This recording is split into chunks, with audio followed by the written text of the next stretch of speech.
Welcome to the Tuesday edition of the Not Your Average Investor Show. Today, we are talking to Adam Wolbarst in New York about how to evaluate refinance deals, the value of holding versus selling, and how starting in rental income properties can lead to some really, really interesting future investments.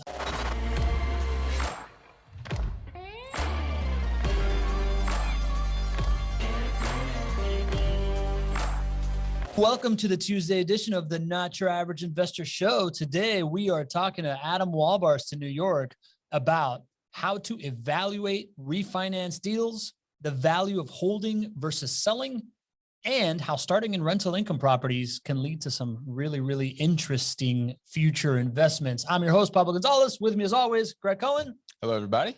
And the star of the show, Recording in progress. Adam Wolbarst. Thank you. Good to have you, man. Good to have you on board. Thank you for having me. Yeah, great. Adam. Yeah, you do it. What's up, brother? It's been so long, man. Every time I get to talk to you, I feel like it's a trip down memory lane because, you know, you were there in the very beginning of JWB back in the day. And now I get to see you living it up in New York and crushing it at your career and all these wonderful investments you have, man. It's just nice to catch up with you, man. How are things? Things couldn't be better. Thanks for having me on the show. Oh, you're right, man. Some memories. It's been, I can't believe how long it's been. It's been, you know, over a decade of working with you guys and being involved in real estate investing. And it's been a ride. It has been a ride. There have been ups, there have been downs, more ups than downs. Part of the reason that you're here today. We're going to talk about another up here with this refinance opportunity, but yeah, it's pretty special to have this relationship. So thanks so much for being here, bud. Oh, thank you. My pleasure. All right. You guys know what time it is. It is time that we are live on Facebook for the Tuesday edition of the Not Your Average Investor Show. I'm your host, Pablo Gonzalez. With me as always, we got the man we call GC because of his genius concepts, because he generates cash flows, because he's a great co-host, and because his name is Greg Cohen. Say hello, Greg. Hello, everybody. Great to be with you. Good to have you with us today. And today, the star of the show is a proud University of Florida graduate. Nailed it. Go Gators, who has moved to New York and is crushing it up in New York as a software salesperson. And he has been a rental property investor for 10 plus years, who recently refinanced a large part of his portfolio to buy a boutique hotel. We're going to get into all of that. Our guest today is Adam Wolbarst. Welcome, Adam. Hey, good morning or good afternoon for everyone's tuning in, but thanks for having me. Happy to have you, man. Happy to have you. And we're happy to have the Not Your Average Investor Show family in the house. If you want to know about rental property investing, you're in the right place. If you want to know about the best property management services in all of Jacksonville, you're in the right place. If you're a real estate professional looking for an edge in the Jacksonville market to provide some new opportunities for you and your clients, you're in the right place. The next place is go to chatwithjwb.com whenever you're ready to hop on a call with us. And right now we got a little tradition. We call it the roll call. You ready, GC? Game on. All right. Oh, you know what? I forgot that we're back here and all right, here we go. Drew Barnhill, good morning to you from Atlanta. Nadeem Shaw, hello, JWB family, good to see you. Bill Shields, buenas tardes, jinetes de tablas de surf. What was that? Bill, your Spanish continues to impress me. Leo, good morning from California. Yeah, he clarified it that what he said is good afternoon, surfboard riders. Alejandro Lopez, welcome back, Alejandro. Hello all to you. Lee Bishop, the reigning MVP of the Not Your Average Investor Show family. Good afternoon, gentlemen. Good afternoon to you. Who else we got in here? John Henning, good afternoon all. What do we got? Did we say hi to, oh, Zach Correa. Aloha nui, aloha, Zach. Good to have you, buddy. Congrats on the on showing at Del Mar last week. That's right. How about Zach? Yeah, that was pretty impressive. Yeah, had his horse and run. Raja Bantu's back. Hello, all. Raja, good to see you. Bill Shields, go Gator. Drew Barnhill, I'm not going to repeat what you said. That's terrible. Walter Pineda, hi. He said go Knowles. Oh, no. Hi, everyone. Good to have you, Walter. That's a new name. You regular Walter Pineda. Good to have you. Good to have you part of the family. Jen fills in. Good morning from the beautiful Monterey Bay, California. Marilyn Cotterman from Homosassa, Florida. Home of the manatees. She is in the right place. Paul Paul Grantham, good to have you, Paul. That's a new name we recognize. Welcome to the fam. Carl Thompson, good morning, everyone. Who else we got over here? Saori Bazuska is back from San Diego. Beautiful Santiago. Good to have you. I remember he has some great questions back in the day there, a couple of shows ago. Yeah. Great Keep questions. those flowing. Melvin Douglas, that's a new name. Welcome, Melvin. Hi, everyone. Who else we got in the house? Herv Francois from New Jersey with his fancy last name that I love pronouncing. Herv, good to have you. And Jay, hola, folks. I like the Spanglish, Jay. You're after my own heart being from Miami. Welcome, everybody, to the show. Those of you that have been here before, you know that this is an interactive experience. We want you contributing. We want you chatting with each other in the chat. There's a little trick to that. Medj Garcia's back. Medj, good to see you again. Wonderful. And there's a little trick in the chat is that normally when you start chatting, it defaults to only speak to the panelists. So only Greg, GC, myself, and Adam get to see it. But if you change it to all panelists and attendees, everybody gets to see your comments. Everybody gets to partake in the discussion. A lot of shared knowledge in this community. So we want you to talk amongst yourselves. So please go ahead and do that. And second is, if you want a question asked on the show, you want me to ask GC, you want me to ask Adam about his experience, please use the Q&A. It is just to make it easier on me because the chat you're going to see starts rolling really quickly while the Q&A stays right front and center on top of my screen, and I can get to your question easier. If not, I might go cross-eyed, or even worse, I might forget your question. So just help me help you. And did I forget anything else, man? No, man, I'm just sitting here just watching you wax poetic. You're so good at this stuff, man. You know, when we're not in studio for a couple of weeks, I like I kind of got a little discombobulated, but you know, to be here in your presence, to have Adam here on the screen. If you all could feel just how fired up Pablo gets to go through the roll call, like each and every single week, like he sits up in his chair, like he is, he literally loves the roll call. I hope you all love it. I love it. It's great. I do. It's a great tradition, but we're not here for Pablo. We are kind of here for UGC, but what we're really here is to pick Adam Wolbarst's brain. Adam, you ready, buddy? I'm as ready as I'll be. Joining us from Long Island, New York. Adam, tell us a little bit about how you got started investing in rental. Let's start there. You started like 10 years ago, right? Give us kind of how you got into this asset class. Yeah, so let's start from 2008. 2008, I graduated from University of Florida in May. Go Gators. I was really fortunate to, and we'll talk a lot about being fortunate today, because I do feel as though I'm an extremely fortunate and lucky human being. But I graduated in May of 2008, and I was lucky enough that right before spring break, before I graduated, I had locked up a job working for a company called Hess Corporation. You know, formerly, you know, they were doing gas station operations and oil and, you know, a whole bunch of different things. And I entered into a leadership program in 2008, or locked up a job. And why I say that was so lucky is because if you remember what happened in September towards the end with Lehman Brothers, and the entire economy tanks.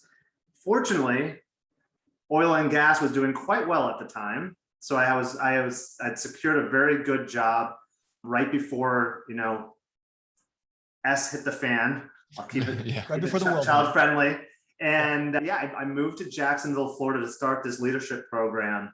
And that's where I had, you know, again, I was just lucky in the right place, the right time. I knew some people from the University of Florida who made the introduction to Greg. At the time, they were running out of, you know, a small converted house. It was, you know, a ragtag operation, but they were, you know, sharp as a tack. And I don't think it was the first meeting, but over several, maybe half a dozen meetings, he convinced me that real estate was the investment, you know, for me and for the future and for my own financial, you know, well-being. So Adam, we talk a lot about on the show how as clients come to this asset class, as they maybe reach out to JWB or whatever turnkey provider they're thinking about working with, there's a leap of faith that's required to go into investing in rental properties that you're never going to see, that you're going to be thousands of miles away. Absolutely. So there's an additional leap of faith that you went through, even after you understood the asset class. Seeing this operation in our infancy was very different than seeing what it is today. So thank you so much for that leap of faith. Those were some fun days. What's one story that people may not know, or what's one thing that people may not know about what you experienced at JWB, you know, call it 2010 or whenever we started to work together? Going back to 2010, it was like, you know, it was like a frat house, and, you know, professional frat house, a very professional frat house. But one of the friends that actually connected us was living in the back. Yeah. I think there was a small apartment in the back of the building, Yeah. and what kind of business has somebody also not only working there but living there? Let me tell you, that wasn't the only employee that we had that we allowed to live in the office, by the way. But there was a great sense of community there. I know from the very start, when you started the company, you gave a lot back to the community. I know you give a ton back more, but that was some of the fundamental pieces of the puzzle that you wanted to obviously make a thriving business, but also give back to Jacksonville. And I really appreciated that. I thought also, as I saw your company start to grow, you invested a lot in your people and a lot in building a good culture. And I know the buzzword culture is thrown around a lot, but I think it means something very different at JWB, that you see it just as much when there was 3, 4, 10 people working in your office as you do with over 50 employees today. As you built out your new office, you put a very big focus on what can we do for our employees to make this a great place to work, that they want to, that they're invested personally in the future well-being of the company. And I think it's a reason why JWB has been such a great partner for me, and also as wildly successful as it has been. So I definitely credit, the original 3 for really, creating the right foundation to build this wonderful company. That really means a lot to hear you say that. Knowing sort of where we began means a lot. I'll tell you, the culture though is so much more than what we may have started back in the day. It's gone to a level that there's no way that 3 people could actually define or create or build a culture like this. But it's just those foundational days when we were working in this converted salon, and we would provide company lunches, which was people going down the street to the grocery store to buy cold cuts and bringing them back, and everybody just rallied around it. I mean, those were the special days. And I want to say I joined a couple. Yeah, the family lunches, right? Family lunch. We named entire sandwiches after our cold cut assortment that we would have back in the day. There was the sloppy rancher. I mean, that was the creme de la creme of the offerings at JWB Family Lunch back in the day. Yeah.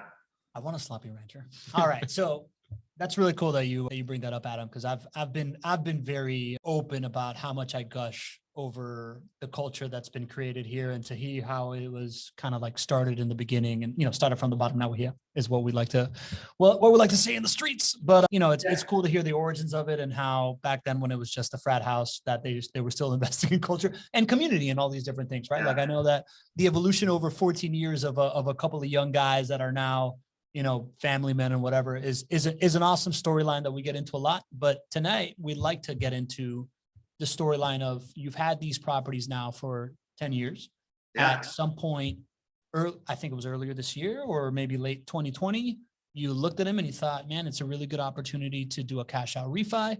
Can you talk us through how that idea came into your cerebral cortex, and kind of like the steps that you took? Yeah, so there's a couple things. Why now? Well, if you look at where the Florida real estate market is, we're seeing record highs in terms of sale prices, and that gives you great comps, and therefore gives you really great, proceeds from a cash out refi. That's part 1. Part 2, low interest rates. You combine those two pieces, and it just makes a lot of sense, especially if you've been holding on to a property, for 5+ years. Now, what I will tell you is that while I think I maximized probably my proceeds on this property, and was able to also close on them reasonably quickly and at a relatively low cost, honestly, I kind of wish I did it maybe about 5 years ago. I wish I had done it earlier. I have a little bit of regret. Again, very warm and warming over an extended period of time. And while I may have not taken out quite as much money 5 years ago, had I invested in additional properties, I would have really added fuel to the fire, and I would have been still looking at a lot more money in my pocket come 5 years later. So, I think I had great timing, but at the same time, I wish I had done it only earlier. And, a learning moment for me. Well, I just think that perspective is so different than what others think, right? And it comes with, at the core of what you're trying to do, Adam, is you are trying to grow assets, right? Debt is a tool for you to be able to grow assets. And I happen to know the stat of appreciation from 2012 until today. We've appreciated at a rate of 8.8% on average in Jacksonville since 2012. So what you're looking at is you're saying, well, geez, I've accumulated this equity. I didn't necessarily buy the cash flowing properties for this increased equity right off the bat. But now that I have this opportunity to use this, I can get to my passive income goals, or I can get to whatever my idea of financial freedom is quicker. And there's really no better debt out there than debt on something that is so solid over so many decades, that's so ingratiated into the financial sector here as debt on real estate, right? You just don't have the ability to get this type of debt. So you're looking at this and totally flipping the script. Other people may say, why would I increase my debt if I want to get to my financial freedom? Why would I want to increase my debt? But for you, you're looking at it and saying, you guys don't understand. When I increase my debt smartly, strategically, I increase my assets, and my assets are what are going to get me to my financial freedom. So I just want to recognize that, man, that is totally different than what else is out there. So you're what you may be regretful for in some small sense is just, it's mind blowing to the general public. And I applaud you for it.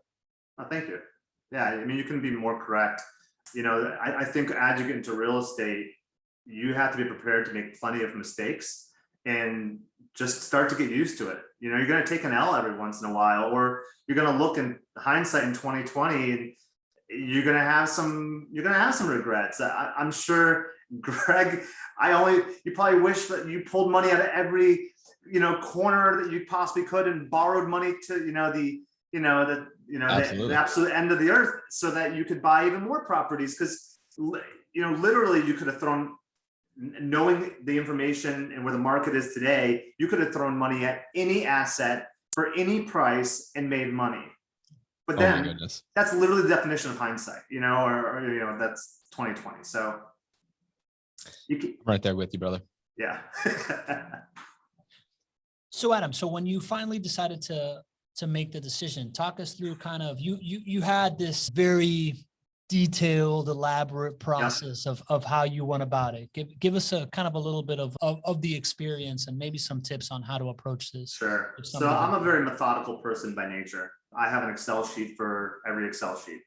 I got tabs, I don't know if if you scroll enough, like it starts to get to double letters, the columns like AA and BB, and it just keeps on going. Like it doesn't stop you.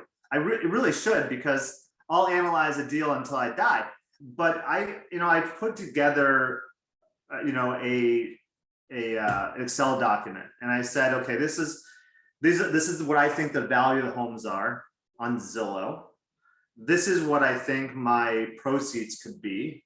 This is, all the economic figures to figure out exactly what I think I can get out of each individual property. Now, I'm very big on networking and having a team of people behind me. Yes, this is 100% my money, but there's so many people around you that could help you to verify that you're thinking about it in the correct manner. So I spoke to a real estate agent, and I took out the Zillow estimates and I said, what do you think these properties are worth? And I compared them, because Zillow's getting better and better, but it's still not the absolute best. So a real estate agent was able to provide me with some information. And then I went to Adam Eisman at JWB and said, what do you think these things are worth? And for somebody who's constantly in the market, constantly selling properties. And so I looked at all the three figures. I decided on what I think is ultimately I had to decide on what I think these things are worth. And then from there, I went shopping for mortgage brokers and interest rates and tried to shop around. So that was step two. I actually wound up settling on one of my friends who had recently got into being a mortgage broker, provided, I know he was hungry to make a deal. So I thought maybe I could leverage it a little bit, I could kind of squeeze him a bit. And I wound up working with him. And, you know, we worked on the refinancing over a period of about maybe a month, maybe 6 weeks to close. And I think I ended up with a, you know, a really nice return. And yeah, so that's at a high level.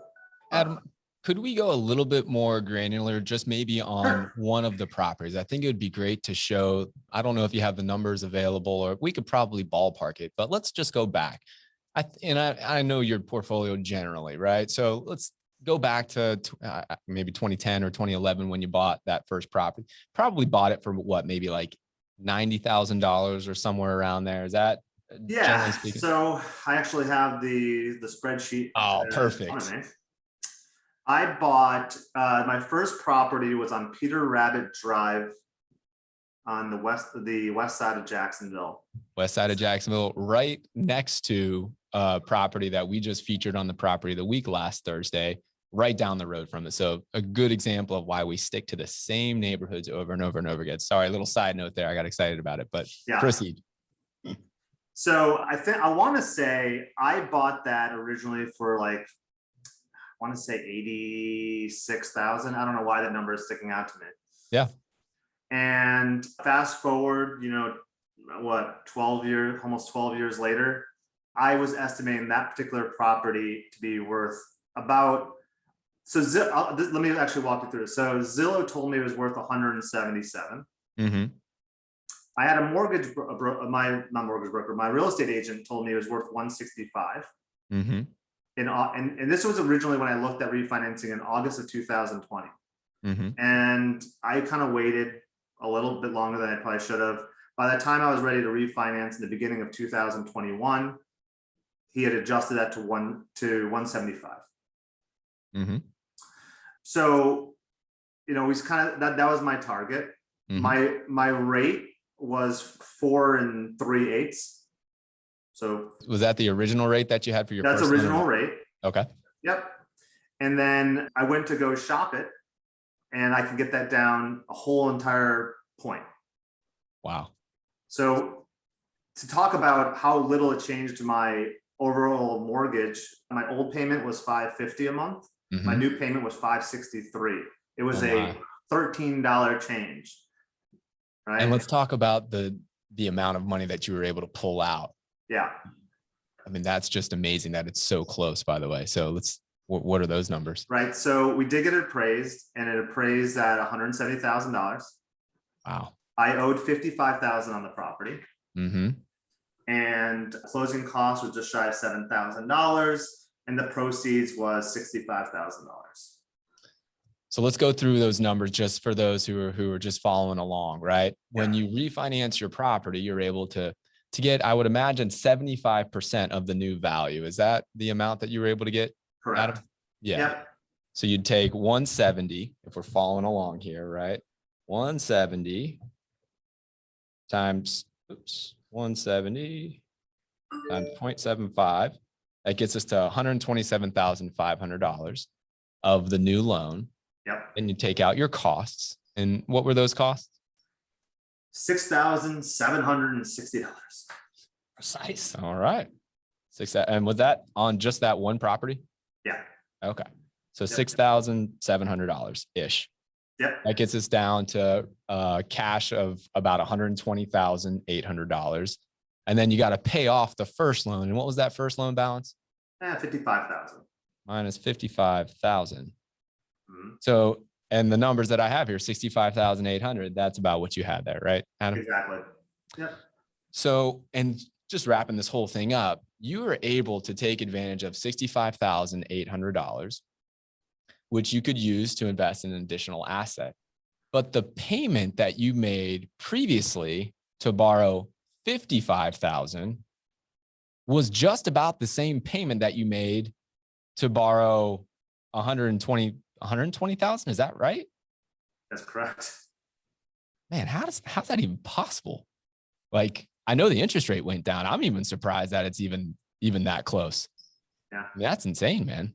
Yeah, it was fantastic. I mean, it was a no-brainer. But then what I did in order to compare one refinance to the next, I looked at what is the closing cost relative to the proceeds? And here it was just over 10%. I was okay with that. Mm-hmm. I was, that was okay. I used it as kind of a barometer across the board of, and that's how I determined of the 7 properties I was trying to refinance, which one was going to cost me more than others. And then I knew which ones to kind of go back to the mortgage broker with and figure out where I could kind of negotiate with them to get it, under 10%. So that's a metric that I'm sure nobody on the call is paying attention to if they're considering a refinance. Talk to people about why this metric mattered to you. Well, it's just the cost of gaining access to your capital, right? I mean, it's just that simple. I'm going to pay the way I work is I'm going to pay 10 cents on the dollar to get that equity. And we'll probably in the further along this conversation, we'll talk about, I didn't wind up refinancing all 7. Mm-hmm. One of them came in with a very low appraisal. And then when I looked at what it would actually, the proceeds would be relative to the closing costs, which are relatively fixed for, within reason. There's a lot of fixed costs that are not variable, that don't go down really, regardless of the value of the property. I was paying almost 25 cents on the dollar. Mm-hmm. Well, that's relative to 10 cents on the dollar. That's a real crappy deal. Mm-hmm. So I pulled that out, and I wound up only refinancing 6 of the 7. I think it's really important, especially if you have a portfolio of properties, not to look at it as a portfolio refinance. You're doing it all at once, but they're 7, 10, 20 different individual investments. You probably didn't acquire them all at the same time. So why would you, when you're refinancing them, not look at them as individual, investments, individual assets? So, every single refinance had to make sense on its own merits. If it didn't, then it wasn't going to be refinanced. It's really important too, because the other component of this is when you go and refinance, it's the last time that you're going to refinance this property for at least a little while. Yeah. Right. I'm not saying you have one shot, you can do it over again, but you're not going to refinance today, especially if your interest rate right now is 3.375%. Yeah. You're not going to refinance that for at least a little while. Right. So you want to make sure that the value that you can get out of the property appraising justifies the cost, but it's also like, it's your one shot in a little while that you're going to be able to pull that equity out to put it to your best use so that you can accomplish whatever that passive income goal is. Absolutely. And, I know we use that as an example, but, there's other ones I got even more aggressive on, and I got underneath that 10-cent premium or the 10% to get out my capital. There's ones I really fought them hard on the closing costs. So, and I wound up getting interest rates that were low as a 3% flat rate. So, again, you got to evaluate that each individual property on its own merits. It's a lot of legwork, but it's worth it in the end, because again, like you were saying, you're probably not going to do this for another 5 to 10 plus years. Man, that's way more detail than what we had gotten into originally, Adam. That's really eye-opening for me of the level of detail and analysis. And we actually got some really good questions here that I'm going to get to in a second. But I got to ask, you're talking about all this refinancing to pull out this capital. Yep. Did you ever think about just selling your properties? Right. It sounded like you had a big appraisal. How did you think through the selling versus the refinancing? That's a great question. So, going back in the day, there used to be a rule of thumb that your property should cash flow 1% of their value. So $100,000 property should have a rent of $1,000. But the market's changed a lot. Rent has certainly gone up. House values have definitely gone up. And, there's still a disparity there. So it's pushed down on that one, put a lot of pressure on that 1%. But let's just use it for a rule, like just as a rule of thumb that it's still true. So I looked at what these properties were going to appraise at, or did appraise at, and looked at what my rents were. And in many cases, they started to fall way underneath that 1%. So that's a good indicator that maybe it would be more, a wiser decision for me to part ways with these properties. But in reality, you have to think about who is the market that you can sell another rental property to. Most of my properties are B minus, C plus properties. They're in working class neighborhoods. They're clean, they're respectable. There's nothing wrong with them, but they're not going to get the premium that you're seeing, that they're talking about on the front cover of USA Today. That they're getting a 20% over ask. They're getting 12 different offers as soon as they hit the market. That's not going to quite happen. I'm probably going to sell to another investor, and another investor needs to make sure that property cash flows. So if you're buying it at market value, or they're probably not going to cash flow. I'm not going to sell it, right? So I'm probably going to need to take a 20% cut off the top of whatever my market value is. So on a $200,000 property, I may have to sell it for 160 to 170 for it to make sense to an investor. Heck, I might sell it back to JWB. And to be fair to Greg, he needs to make a profit. So again, I'm going to wind up having to take a haircut on it. So two options, right? Take a little bit of a haircut on the versus the market price, or 75% LTV. Well, I kind of end up in the same place whether I refinance or I sell. So that's at least on paper. And then also I look at what was my strategy when I sat down with Greg 10 plus years ago. I was looking for financial security, not just today, not just 10 years, but 30 years in the future. And hopefully maybe I can give these to my children. Has any of that, and I asked myself, has any of those original goals changed? Not at all. I think I got to acquire more properties because, I don't know, life's getting expensive.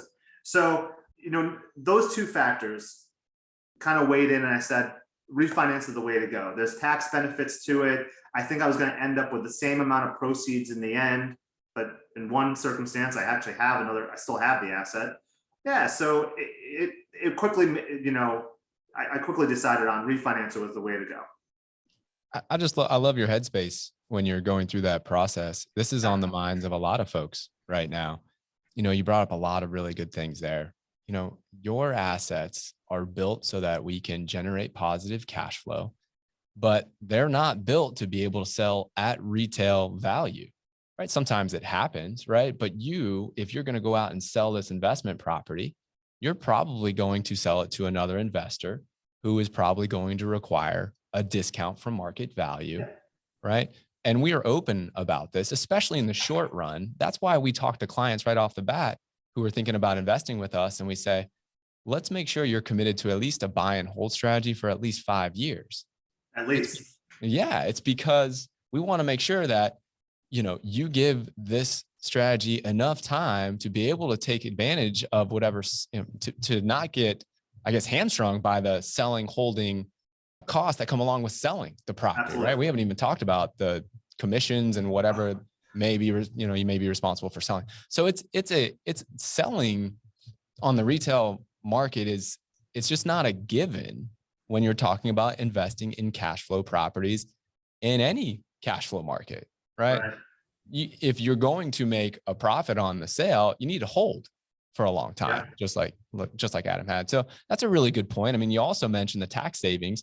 When you pull out, many people don't realize this, but when you refinance a property, that's not taxable income. That's how a lot of really wealthy individuals continue to live and pay very small in terms of taxes, is because they own these wonderful assets.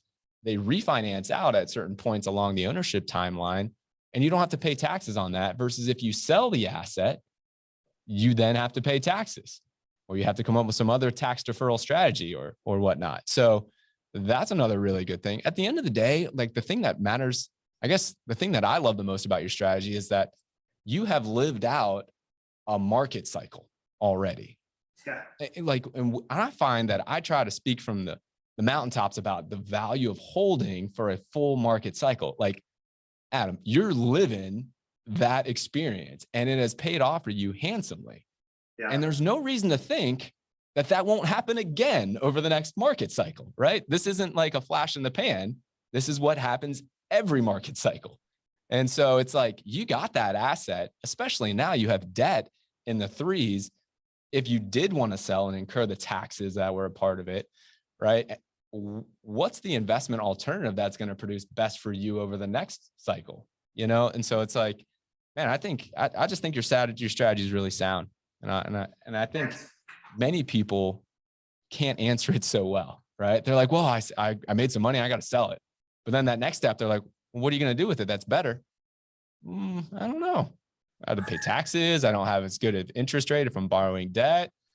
I don't really know what I'm going to do. So that's also very true. I think when you refinance or you sell, you need to have an idea of what you're going to do with those proceeds, especially if, this is where you want your financial, future to be, in real estate investing. And we're going to get into what you did with those proceeds because it's a funny story. It's a cool, funny story, right? But we got some great questions in the chat and in the Q&A. Some of them aren't specifically related to this topic, but Adam, I feel like you're just you're a savvy investor, right? You clearly know. I'm an open book. We're going to open it up. So first question, I don't know if this one's for you, but Raul Tirado asks, is anyone using self-directed IRA to manage your cash out refi funds and investments? I don't know if you've done any kind of self-directed stuff, Adam? I have, but I haven't used it for investing purposes. All right, Greg, is this a chat with JWB question, or can you give Raul a little bit of guidance right now on? Always good to talk on your personal situation with my team. So I would certainly encourage you to go there. One thing that I can help out with though, Adam's numbers that he's talking about here are not in your retirement accounts.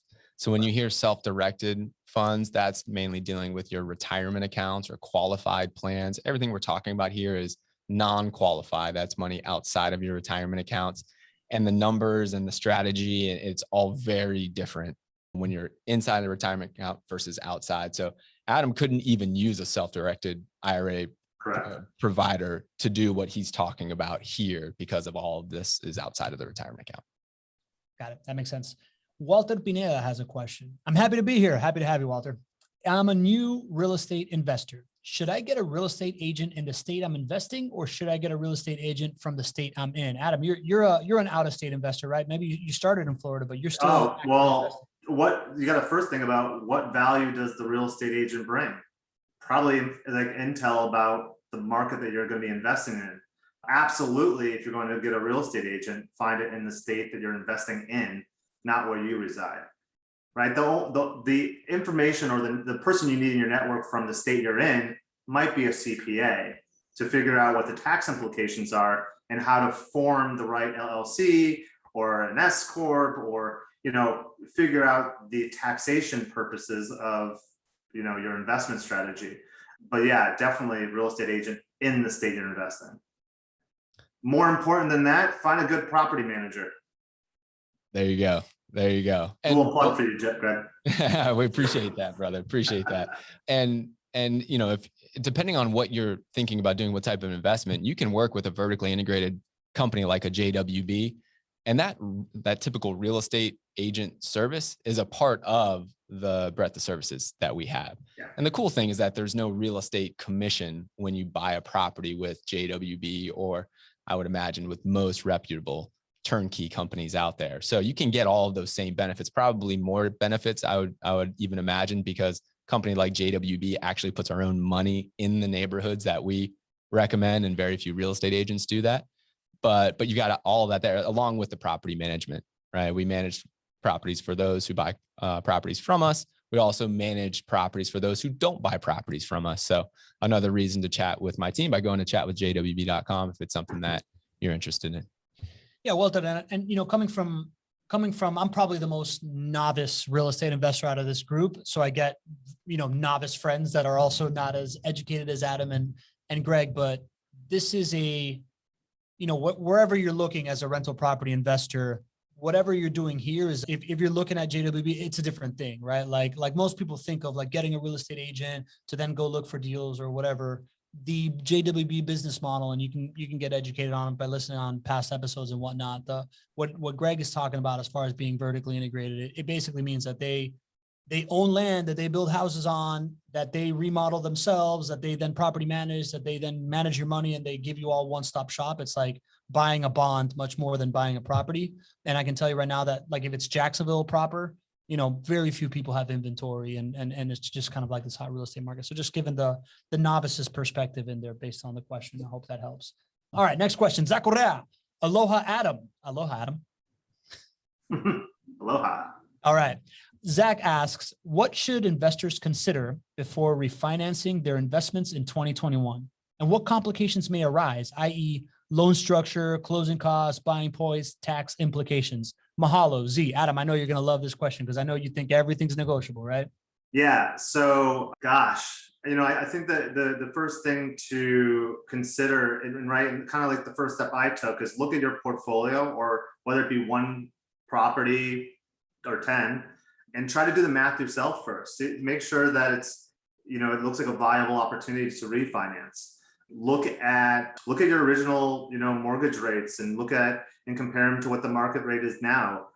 Speaking to a mortgage broker is free. You can usually get a very good idea what those interest rates in the market are, get a pulse on it.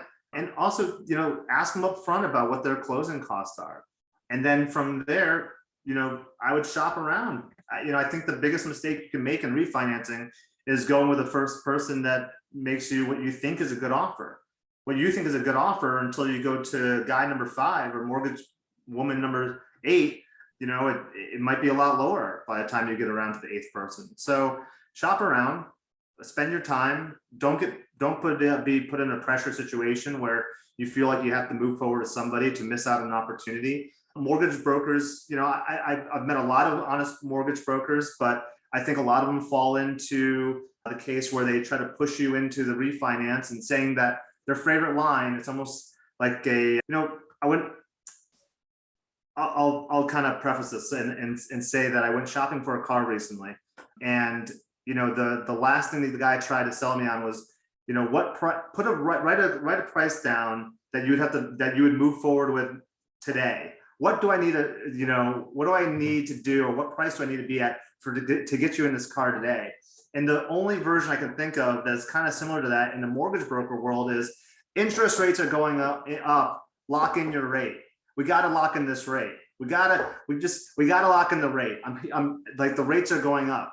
Well, they don't know if the rates are going up or going down, right? Move forward when you're ready, when you've done your research, when you've done your diligence, when you've figured out 6 ways to Sunday that this is going to be in your financial best interest.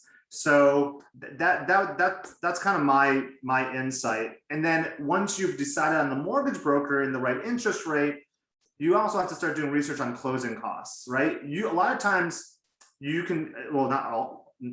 All the time, you can pick the closing agent. And the closing agents, much like property managers, they're not created equal. Mm-hmm. So different companies will charge different rates. And it's really important for you to be informed about what rates and what pricing you can shop for, which ones you can. And all that, put that all into an Excel document and look at how much you're paying to get your money out. If it makes sense, move forward.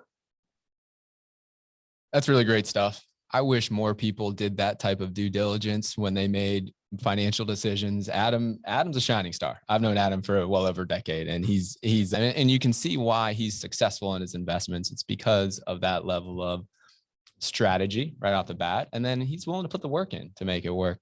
One thing to keep in mind is that what Adam has been experiencing here, we were able to, it's not a surprise that Adam's experiencing success, right? That's the way you invest in below middle income cash flowing properties in a growth market, right? Yeah. So, we're very familiar internally here with when that opportunity is there to do a refinance. And for any of our current clients that are on the call right now, your portfolio manager is there to help you uncover some of the things that Adam's talking about right here, right? We're very familiar with prices on your assets today. We're really familiar with what interest rates are available on refinances today. And it's because we're selling 50 properties, 60 properties a month that are getting loans on them. And, we're able to see what market values are today. So I love where Adam's going, and this can be a great resource to get that process started for you.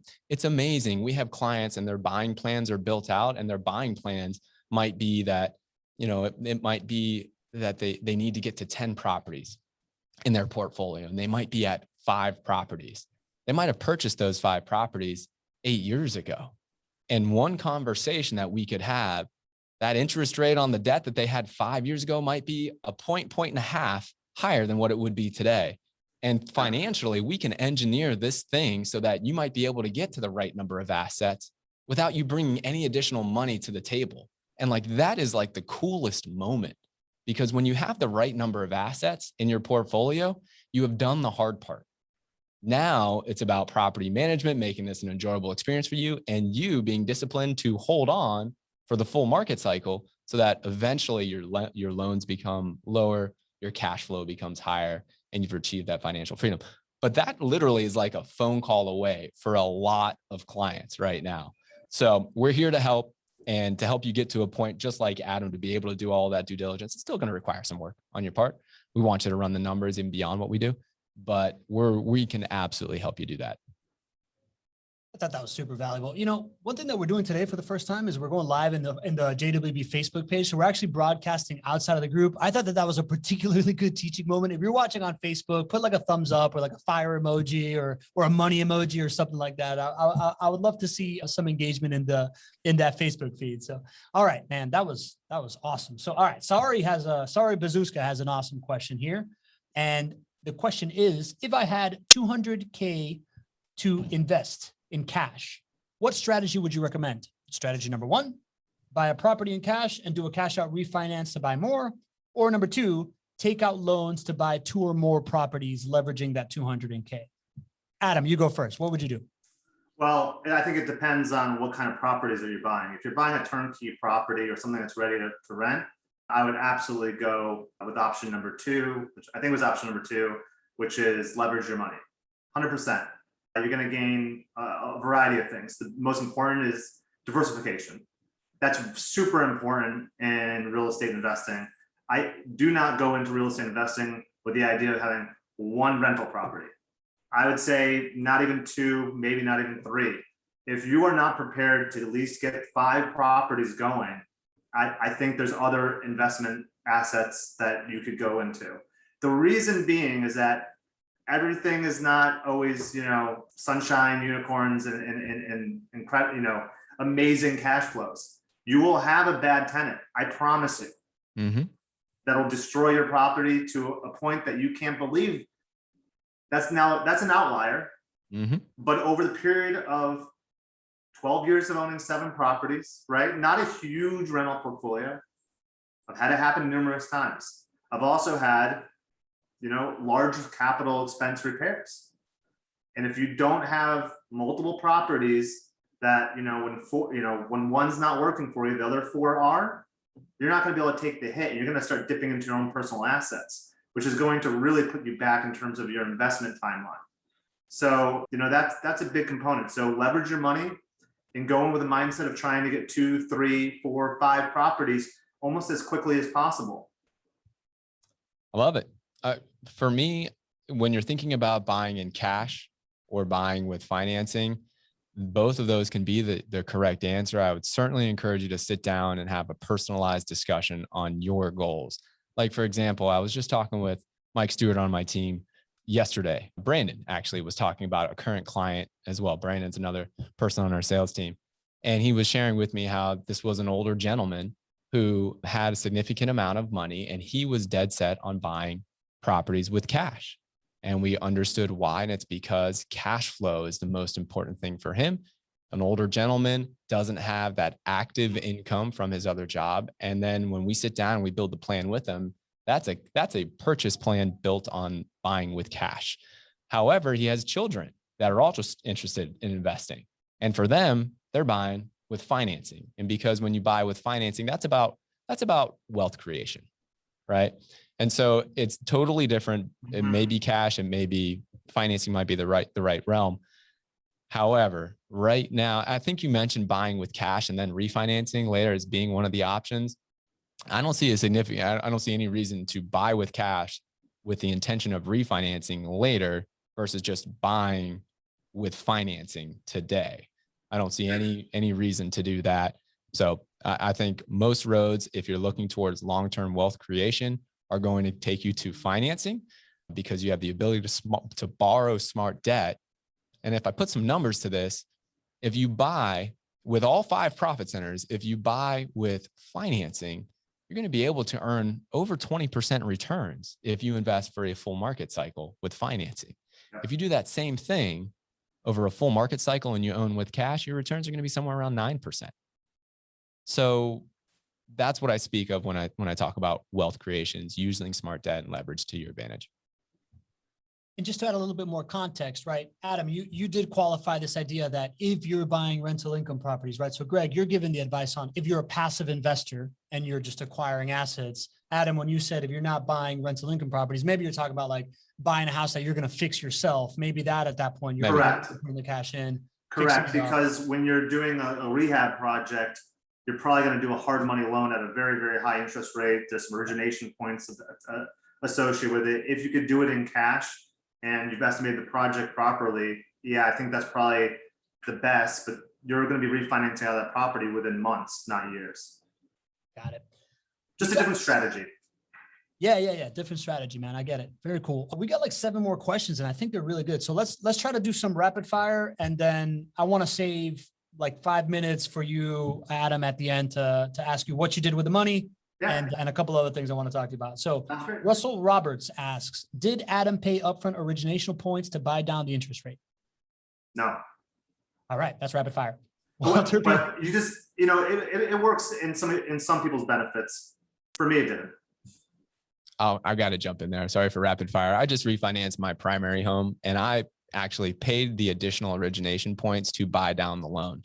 And the way that you make that decision is you see what the additional costs are going to be and how many months it's going to take you to break even on that. For me, it was somewhere around 5.5 years.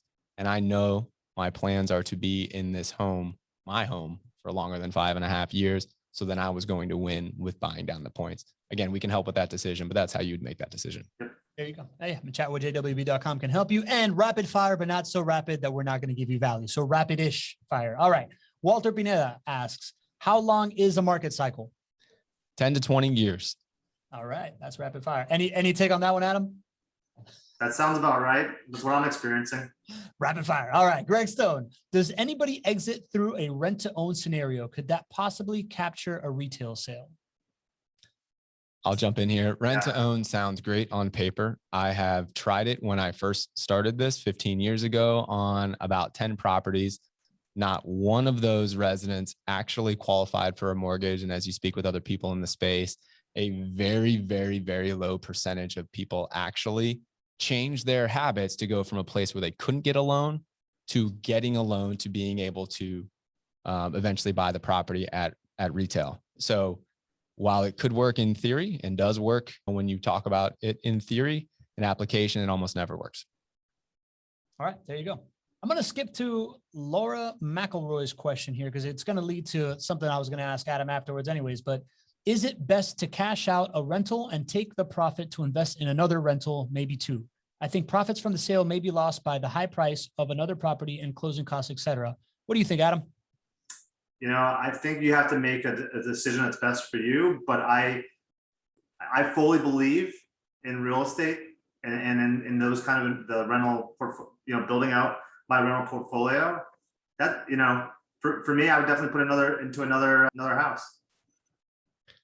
Yeah, I think, it just goes right into the refinancing opportunity for you. That would probably be the best angle, because if you're thinking about selling today, just like you mentioned, that next property that you're going to purchase would also be that much more expensive.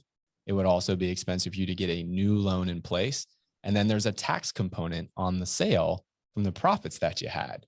So those 3 things are really limiting the upside here. If your intention is to buy another property in that neighborhood or in that market or with the same property manager controlling this for you, you should really look at refinancing, because you're going to get to the same endpoint. You're probably going to have more money in your pocket.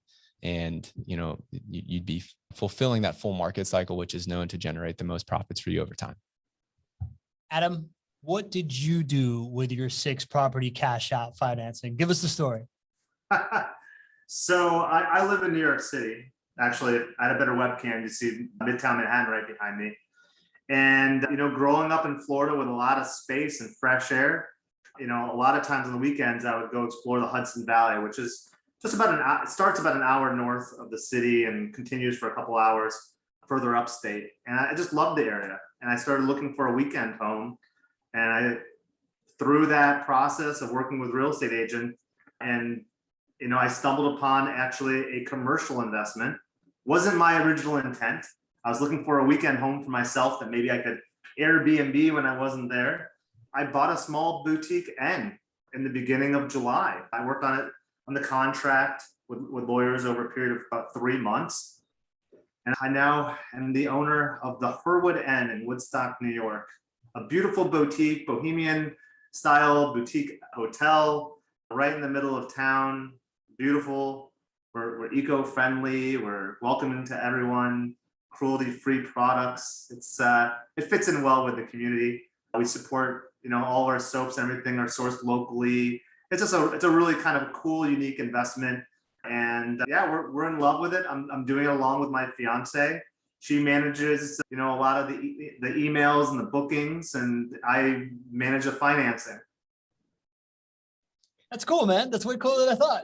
That is really awesome. Yeah. So was this always, I guess maybe going to this type of an asset, was that something that was in the mindset at some point? This was totally, completely, you never saw this coming, and then boom, yeah, well, now you own I shouldn't Bohemian. say it was completely out of the blue. When I looked at what I could do with a weekend property, I always had intended on it being an Airbnb, and just the thought was, I'll break even.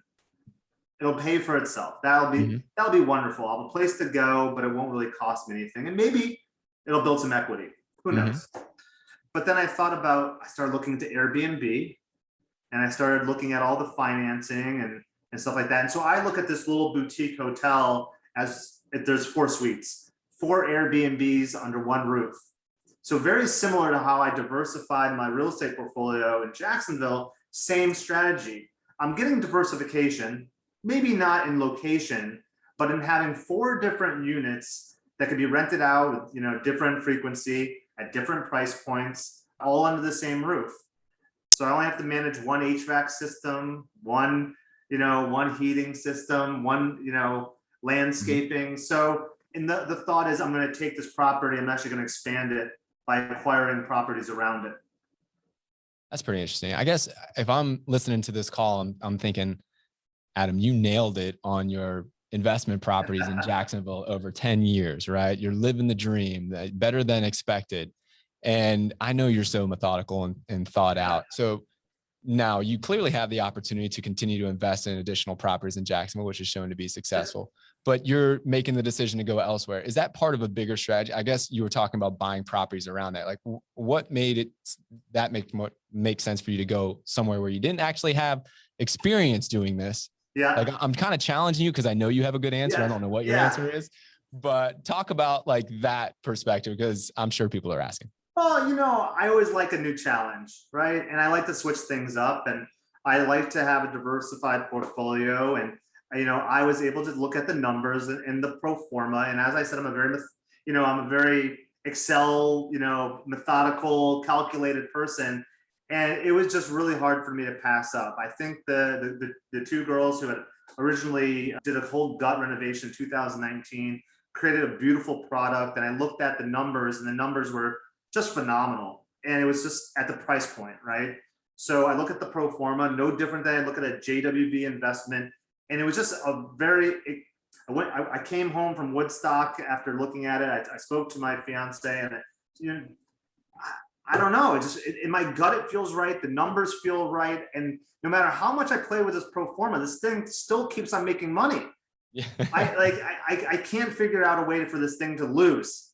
So I did it, and maybe it's a little off strategy, right? It's definitely a little unorthodox. It goes a little bit against kind of what I was doing in Jacksonville, but I'm local relatively. And I got excited about it. And I think you need to be excited about your investments. If you don't get up in the morning, and I know Greg does, because I watch your walks in the morning, and you want to talk about what you're investing in and what you're doing. And if you're not passionate and have a zeal for, what you, your whole pen. Pablo's throwing pens at me. My pen just exploded. Yeah, you can't take notes anymore. I hope you have a backup. Yeah, if you're not passionate about what you do, stop doing it. Right. Right. And this is something that I don't know. I started smiling every single time I thought about the investment, and I jumped in head first, and it's so far so good, minus some housekeeping snafus. But yeah, I'm figuring it out, and I'm enjoying it. It's a new adventure for us, and again, I always building upon that original strategy, right? It was really for financial security. Mm-hmm. I never want, and I don't know if we've mentioned this in the beginning, but I have a full-time job. I'm a W-2 employee. I'm an enterprise software salesperson, and great fiance, bringing me water. Knows I'm talking somebody's ear off. So anyway, so I don't know where I was going with this. You're talking about financial security. Oh yes, thank you. Mm-hmm. Financial security. I am now at the position where I can walk away from my normal primary job. Mm-hmm. My W-2 job does not have me handcuffed. I do my sales job because I love it. Mm-hmm. I do my real estate investing in Jacksonville because I love it. I'm doing this property because I'm passionate and I love it. Mm-hmm. You don't wake up in the morning and love what you're doing, change what you're doing. Mm-hmm. Right? And maybe not everyone's in the position to be able to do that. But this fits in with an overall strategy of being financially independent and being able to pass something on to my next generation. And I couldn't be more excited. I'm excited for you, man. It's funny as you were describing your, this investment, and I'm thinking the beginning of this conversation, we talked about the leap of faith that you made for investing in JWB back in the day. You could have used those same words, a little bit unorthodox, a little bit outside of the box, right? But you did your research. You have a team in place that you feel really good about, and it's there to accomplish the big goal. So I'm super excited for you, brother. I am. Thank you. And I'll continue investing in real estate and in JWB and Jacksonville market because I still believe in that. Well, that's awesome, man. My pen exploded when I was literally writing down that I'm just starting with JWB and I'm like, dude, if I could own like a surf resort in Costa Rica in 10 years based on my investments, why not? Yeah. I'm super into that. Pablo, you could do podcasts from Costa Rica. They have internet there. You can do just about anything from Costa Rica. That's right. It's it's an awesome place. So, man, this was amazing. Adam, I don't want to go without kind of just pointing out the idea that you are in this really fortunate position, right? Like you're describing this like idyllic lifestyle that you've gotten to in like 10 years, right? Like you look like a guy around our age, like mid late 30s, and you've gotten to 35. This 35. There you go. So mid 30s, right on the dot, right? Like you've got to this like financial independence, and it's not luck, right? Like, I mean, it seems like you make moves, right? Yeah, absolutely. You have to be able to identify opportunity when it's sitting right in front of you. I think in an earlier chat, we were talking about, I love this phrase, and it comes from the show, or I don't know if it originated there, but Rob Dyrdek used to have this show on MTV called Robin Big, and he's a skateboarder and goes through his antics. And he had this shirt and this slogan that he put on everything. It said, "Make your own luck." And I'm sure he's not the first person to say it, but it really stuck with me. And while I find myself a very lucky, fortunate person, surrounded by loving individuals, a great network of people that I can rely on, you have to know when the moment is right for you to jump in head first in an investment. Anything worthwhile in life is going to have some risk, right? You can calculate that risk, but don't overcalculate it. At some point you got to take a little bit of a leap of faith and surround yourself by loving people, that really support you in your endeavors, and you'll go far in life. And I think if anything, I'm a great example of that, and to help a lot of, I didn't do this on my own. Honestly, Greg, a lot of credit, and Adam, and his entire team that he has. There's been a lot of people that have helped me through this process and got me to my real estate acumen to the level that I wanted, and I'm still learning. I told you I make plenty of mistakes. I made a mistake yesterday. I'll make one tomorrow. I made a mistake probably not investing earlier in more properties. I probably should have refinanced 5 years ago. You'll make plenty of mistakes. You just got to keep on moving forward and knowing when the opportunity is sitting you smack in the front of your face. You just got to jump in. Amazing, man. Well said, brother. Yeah, that's a really good way to kind of lead into this idea that you don't have to do this alone. And there's a ton of questions left in the Q&A, but we want to respect your time. So we're going to wrap it up, but you don't have to do this alone. We have a Facebook group that has almost 3,000 investors in it. People like Adam, people like Zach, people like me, people that are on this call, throwing out value. And we'd love to have you join us, jwbfacebookgroup.com. I'll put it in the chat now. Right now is GC signing off, but jwbfacebookgroup.com.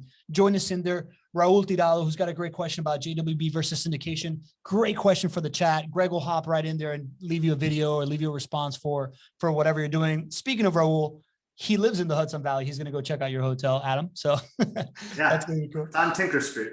On Tinker Street. All right, right on, man. I love it. And this has just been a great call, Anna, man. I really, really want to thank you for showing up. I want to thank, we had 54 plus people on this call, the majority of the time. That is just a testament to the value that you're putting out there. That's a testament to our community that joins us on these calls. We never take it for granted that you take an hour of your day, middle of the work week, hang out with us. Adam, for you, it was 2. I know that you blocked out like 2 hours on your schedule. Oh, it's my pleasure. Yeah, man, I really appreciate you doing it. And on Thursday, join us at 12:30 for the JWB Rental and Go Property of the Week. Where what we do is just break down one property that's in our inventory. We had a question in the chat from, I think it's from Walter. Yeah, from Walter asked if there's inventory. JWB has inventory. Absolutely. I know that there's wait lists everywhere else. JWB has inventory. We break down the inventory on the show. You can ask tactical questions to GC and I. So we really would love to have you there. I'd love to have you in the group. And I'll leave you to last words here, GC. Yeah. Thank you, Adam, for being here, buddy. This has been great. I just wanted, I just want you to know, I don't know if I've shared this with you before, but the trust that you put in us way back in the day when we were just starting, really has meant so much to me over the years. We didn't have much to show for it at that point in time, right? We did not have a fancy office. We had employees living in the back.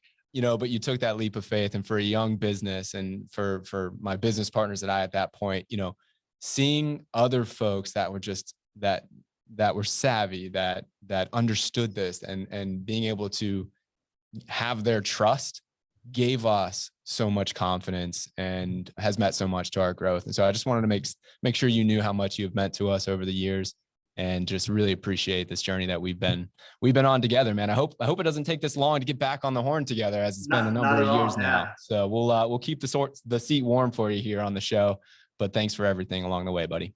Oh, my pleasure. And thank you. I think without JWB, I wouldn't be in the financial position I am today. It's enabled everything that I've done in my life.